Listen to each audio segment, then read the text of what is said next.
What's up, everybody? Jammin Jon here from Thralls of Metal, bringing you my long-awaited top 10 albums of 2024. Man, what a difficult list to compile. Took me forever to do this thing.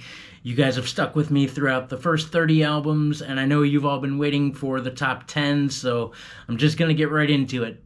I do want to say, though, thank you guys for being here. Thank you for being a part of things. Thank you for continually tuning into Thralls of Metal and caring about what we have to say, because I don't understand that. But you guys do. Again, thank you for being here. I'm going to shut up now. I'm just going to get right into it. Number 10, Crypt Sermon with the Stygian Rose.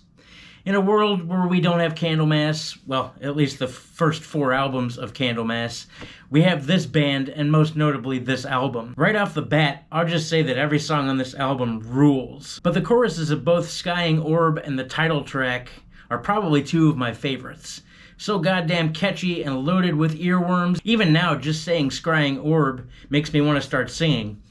I'm not going to, because I want you guys to keep watching this channel and watching our shows, and I feel like if I sing, you guys will stop watching, we'll lose subscribers, the channel will fold, the world will come to an end, and that'll be it. So I'm not going to do that. But I want to. The guitar work, the riffs, the harmonies, and those absolutely perfect leads, along with the vocals that, again, one could easily compare to both Candlemass and Judas Priest, man, I just couldn't let go.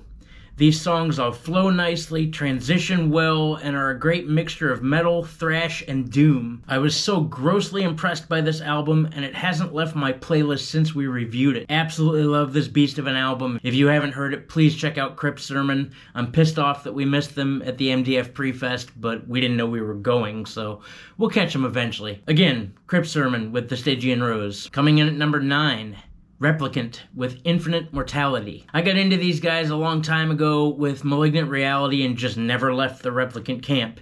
I reviewed Malignant Reality, I think, on an early episode of What's John Jamming. I still am, and was back then, big into things like Chug and Dissonance, whereas the last album seemed to have a focus on things like atmosphere and big open dissonant harmonies that I, again, of course, adore. This record has more groove and more focus on big chunky riffs, like all the nastiness in Orgasm of Bereavement. Of course, this album isn't voided of delicious dissonance. I mean, let's be honest, do you really think I'd let this record slip through my fingers? No. But everything here just seems more focused, even on down to the vocals. I didn't mind all the dog howls on the last record, but I will say that this seems to have a lot more vocal dynamic, growls, screams, whispers, howls, and layers of them at that. There's even some incorporation of some proggy elements in the bridge of Reciprocal Abandonment with that little jazzy jam. The music talent on this record has gone up several notches as well. Could be the addition of AJ from Opth on drums, because that dude himself is a beast, like in the song Planet of Skin. It could be the fact that the riffs have become more dynamic, diverse, and intricate, along with being super goddamn heavy, like in the songs Necrotunnel and Dwelling on the Threshold. But I adore the shit out of this album as a whole, and the band. I've yet to see these guys live. Rob, if you're watching this, please book a tour and please send these guys to Detroit. Please and thank you. Definitely, though, check out this record. I fucking loved it. Coming in at number 8. Cerus with Maze Envy. Never heard these guys till this album, and after the initial listen, I just never put it back down.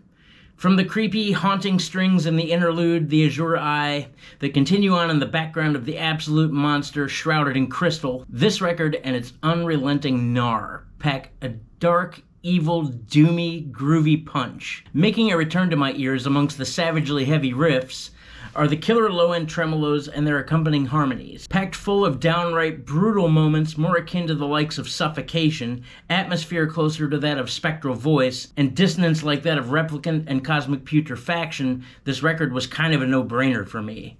A great mixture of sheer, vicious grooves, riffing, and darkness, along with blackened screams, deep growls, and some catchy melodic hooks. Nasty, blackened death metal goodness is the song Labyrinth Charm. Heavy as fuck is the breakdown groove and levitation tomb with certain Nightmare comparisons. I don't know, I just love this album and couldn't put it down. It's been on my list since we reviewed it. This record came out pretty early on in the year and I just never lost taste for it, so check out Cerus with Maze Envy. Coming in at number 7, Opth with The Last Will and Testament.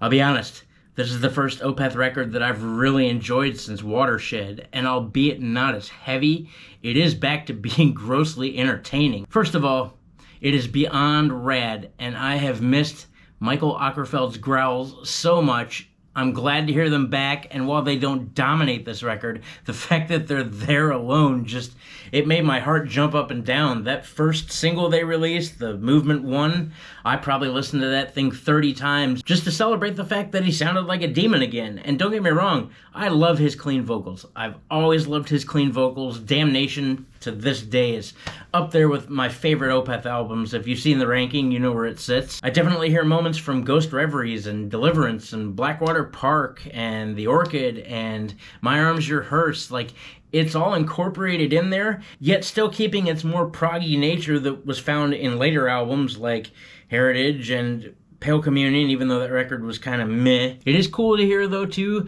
the super proggy moments, and I mean, definitely some big nods to 70s prog. Nobody grooves like Opeth, man. And I know you guys have heard me rant and rave about Walteri, formerly of Paradise Lost, as their new drummer. I think he does a phenomenal job keeping up with Opeth. It's like Michael stated in an interview, you kind of have to be on top of your game to play with Opeth, and he did a great job. The fourth movement of this album has some of my most syncopated grooves in the album, and again, definitely some vibes in that song that are more akin to Ghost Reveries. Again, while this is not as heavy as I would have liked it to be, mainly riff-wise and or guitar tone-wise, it sounds more like the Opeth that I've known and loved for years, and it jams like no one's business. I'm not going to plug up a lot of time here. Watch our review, but just know that I fully support this album and its captivating sounds. Welcome home, Opeth. Coming in at number 6, Huntsman with The Dry Land. This was my first rendezvous with these guys, and gal respectively. Big Baroness and Cult of Luna vibes in this sludgy post-metal album. As much as I love the heavier moments in this album, which it is still packed full of, I really love the more subdued, atmospheric, melodic moments and the vocal harmonies that run between Amy and Mark in This Is Our Gospel. But the real kicker for me is the big, stony, desert rock jam Cruelly Dawns. Sultry and sexy, slow-paced and crying to the stars, powerful vocal harmonies in this 9-minute and 15-second jam with the accompanying droning riffs, and then the slow dirge of lean times, and the absolutely stony jam, The Herb Site. Yet another banger for this year, and something that I think you could get away with playing for people that aren't into heavier music, as there's something in here for fans of all music genres. I didn't put this record down at all. Thus, here it is at number 6. Badass record, and I would love to see this band live. Coming in at number 5, Tribulation with Sub Rosa in Eterna. Again, it is my first sit-down with this band. I know, shocker. Please yell at me in the comments for not liking this band because they've been around forever, but this is my first sit-down with them. And like always, upon completion of this record, Nick did his best to go back and show me what this band sounded like in the very beginning, which is absolutely nothing what this album sounds like. Had their first album been the first thing I heard of by this band, I would have listened to this record and been like, what the fuck? But in what seems like a resurgence that's storming the world right now, Tribulation says hold my beer. Or wine, or blood, in a goblet. It's not what I expected from this band. I don't know what I expected, but it certainly wasn't a downright groovy homage to 80s goth rock. While there are some heavier moments in this record and some growls, the songs that really stuck with me were Tainted Skies, the absolutely catchy Saturn Coming Down, Hungry Waters, which gets stuck in my head all the time, dude. The chorus from Hungry Waters just all the time gets stuck in my head. And the fact that I've said it now twice means I'm probably going to listen to it after I turn this camera off. Murder in Red is also amazing. I love the verses in Murder in Red. They are probably amongst my favorite moments in this entire record. That groove just sounds like something you would hear in an old 80s movie, probably like right before the sex scene. I don't know. It's just super groovy and I loved it. I fucking love this album and the vibes it gives off. It's amazing. After I heard this record, I came home and watched The Lost Boys. For some reason, it just made sense in my mind to do so, and it worked out pretty well. I cannot wait to see this band at the Pre-Fest at Maryland Death Fest. I've listened to this album so many times that I'm pretty sure I'm becoming vampiric. Nonetheless, if you've yet to check out this record, even though this sounds vastly different from things in Tribulation's past, I really think you should check this out. It was an awesome listen. I can't wait to listen to it again. It's number 5 on my list. Coming in at number 4, Undeath with More Insane. I've been into these guys, I think, since 2020's Legions of a Different Kind. I've just always liked this band's ability to write catchy riffs, and let me tell you, This record is no slouch in that department. While one can say that their sound is super comparable to Cannibal Corpse, it doesn't matter because they still give it their own flavor. To be quite honest with you, I think I've jammed songs from this record damn near every day since it came out. Not only does the mix absolutely slay in the car, but everything is ultra groovy, super heavy, and ultra catchy. The riffs from this record stick in your head like nobody's business, especially jams like Brandish the Blade, Disputatious Malignancy. That's one of my favorite songs off this record. The huge Carcass vibes on Cramped Caskets, plus the nasty ass breakdown in that song. And the devastatingly heavy Bounty Hunter. I love that song. While it may only be 2 minutes and 34 seconds, I adore that song. And then there's the almost cartoony kind of whimsical vibe and the thrashy disattachment of a prophylactic in the brain. That's fun to say. Once again, Undeath know how to write catchy, heavy bangers, and I'm 100% on board with this record. It's been on repeat for months. Check it out. Getting down to the last three, you guys. Thanks for sticking around. I appreciate it. Coming in at number 3, Suffer, with Grand Canvas of the Aesthete. I think I've been ranting and raving about this record pretty much since it came out in March.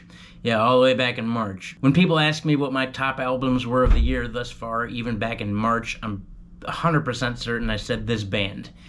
This album, this band, scratches all the itches of my love for Carcass, Bloodbath, Suffocation, and Morbid Angel. This record is just 1,000 tons of awesome.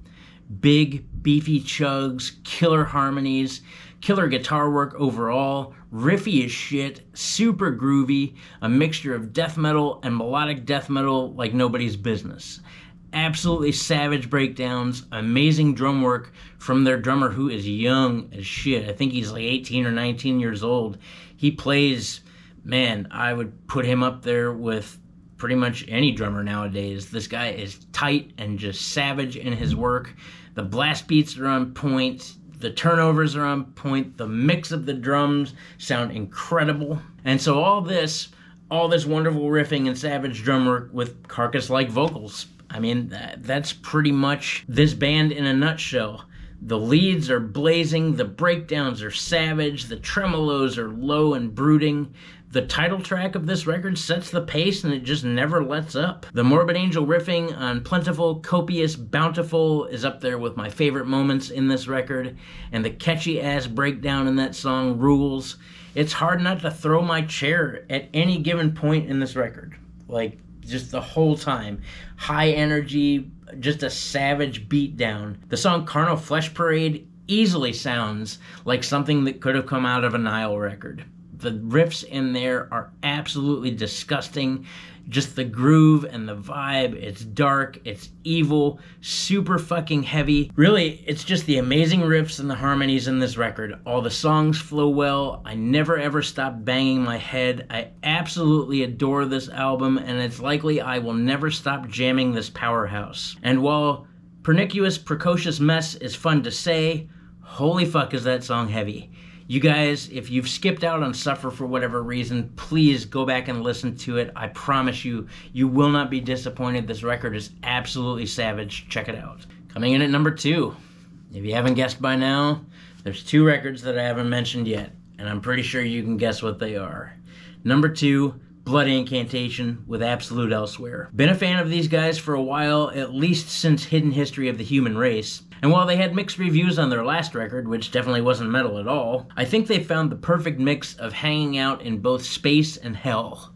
From 70s prog, the spaciness of Tangerine Dream, bands like Death and Morbid Angel, this band has always been adventurous and has always thought outside the box. But this record is masterfully done. First off, I noticed when putting this record on a playlist that if you play these songs out of order, it doesn't really hit that hard. This record is best listened to as a whole because it comes in, 6 or 7 movements, so if you play them out of order, even though some of those movements are super cool, like the Tangerine Dream soundscapes in the Tablet 2, I mean, because that's what it is, but if you play it out of order, it really doesn't make any sense. And this record, again, is yet another moment in time where the heavy moments were overtaken by the more subdued, spacey moments.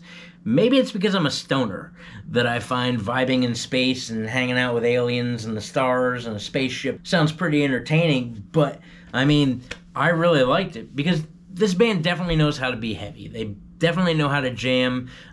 When this album does get heavy, it's downright monstrous, like in the last 2 minutes and 30 seconds of The Message, Tablet 1. But the quieter moments, like the Pink Floyd jam in the Stargate Tablet 1, or the Pink Floyd jam in The Message Tablet 2, those are really, really cool, and they just absolutely nailed the sound. When this band knows how to be heavy, they are downright savage, and that's something really cool that they've always done. But again, it's the ebb and flow between being super heavy and being super proggy and spacey that I think they just nailed. And they did it well enough this time, whereas to not alienate their fan base in complete totality. Like, they brought back some of the heavy, but they just mixed it really well. This record is as large as the vastness of space and time, and masterfully done. I adored this record. Great job, Blood Incantation. Way to come back and just kick everybody in the ass. I saw you guys were in Time Magazine. That's fucking sweet. A death metal band in Time Magazine is just really, really cool. So great job. But yeah, I love this record. I haven't put it down since we reviewed it, so there it is, number 2. And number 1. I could have rated this record 5 stars. I probably just should have. Nile. The Underworld Awaits Us All. I've been a Nile fan for a long, long time. And of course, when Dallas left, I wasn't 100% certain what this was going to sound like. And although we've had a couple records without him, this record is a goddamn monster. I have jammed this record every single day since it came out. And I could have given it 5 stars, and I didn't, because I had no idea what else was going to come out. But I knew from the moment I heard this record that it was a 5-star album. This record slays in every sense of the word. Every song on here whoops ass. Even the interlude still, is, Middle Eastern and, weird and everything that Nile is. But man, I saw in an interview that Carl said that during the pandemic he used that time to practice his guitar and write riffs. He wasn't lying. This record is pretty much close to goddamn perfection, and easily the best Nile album I've heard since Annihilation of the Wicked. I'll be damned if I haven't jammed songs like Overlords of the Black Earth, Under the Curse of One God, and the absolute monster that is The Doctrine of Last Things. I've probably jammed that song daily since, again, this record came out. I've listened to it on repeat. That song pounds in the car. This whole record is mixed beautifully. George Kalias is up there with some of his top work. Even Zach from Olkoth seems to sound remarkably like Dallas. This is Nile firing on all cylinders. I could not be more pleased with this record. Again, I've listened to this almost every day. And to be honest, once again, I've listened to this record almost every day. And even when I think I'm tired of this record, I will put it on and still find moments where I'm just absolutely happy and overjoyed with the way it sounds. This record is heavier than shit. I love it. It's my number 1. I'm thankful to have heard it. I'm probably going to listen to it again tonight after I finish editing. Maybe I'll listen to it while I'm editing. I don't know, but this album rules. It is my number 1. That brings us to the end of my top 10 albums for 2024. What an amazing ride this year has been. What awesome killer albums that have come out. I'm so just elated and over the moon with everything that's come out this year. Even the bands I didn't mention, even the ones I forgot to put on the honorable mention list. Like, we reviewed like 100 some odd albums this year, and most all of them were at least sitting in the 3.5 to 4 star range, except the ones that sucked. And you saw that in Nick's video. But yeah, just a great year. Thank you for being here and joining us. If you're new to this channel and you like what you saw, please hit the like and subscribe button, as we do stuff like this all the time. We also now offer memberships as part of this channel for just 99 cents. You can become a member of Thralls of Metal. We offer things like members-only streams. As we get more acclimated with the YouTube memberships, I'm sure we will throw more stuff at you, but for now, it's members-only streams. You get a special emoji. We offer a booger troll. Who the hell offers a booger troll? Nobody, except the geniuses and masterminds at Thralls of Metal. So you can have a booger troll to play with, as well as some other stupid emojis Nick threw in there, because we're pretty stupid here. Nonetheless, we also have a store, thrallsofmetal.com, if you want to help support this channel even further. Buy a hat, buy a t-shirt, or maybe not. Maybe you don't want to wear our stuff in public. I get it. I don't wear our stuff in public. I wear it to go to bed, but that's not important either. We have content coming out all the time. Album reviews, discography rankings. We got Motley Crue coming up, even though I'm not looking forward to that at all. Nick's Never-Ending Collection updates, multiple live streams, our members-only live streams, discussion forums, Nick's Never-Ending Collection updates, tons of stuff all the time coming at you because that's what we do. We do it all for you guys. Thank you so much for being here and being a part of things. Thank you for joining myself and Nick for our end-of-year album lists. We appreciate you guys so much. We're almost to 20,000 subscribers. Couldn't do this without you guys. It's just been an amazing ride. So one more big thank you from all of us, or me, because I'm the only one here. But yeah, we appreciate you. So one more big thank you, and we will catch you later.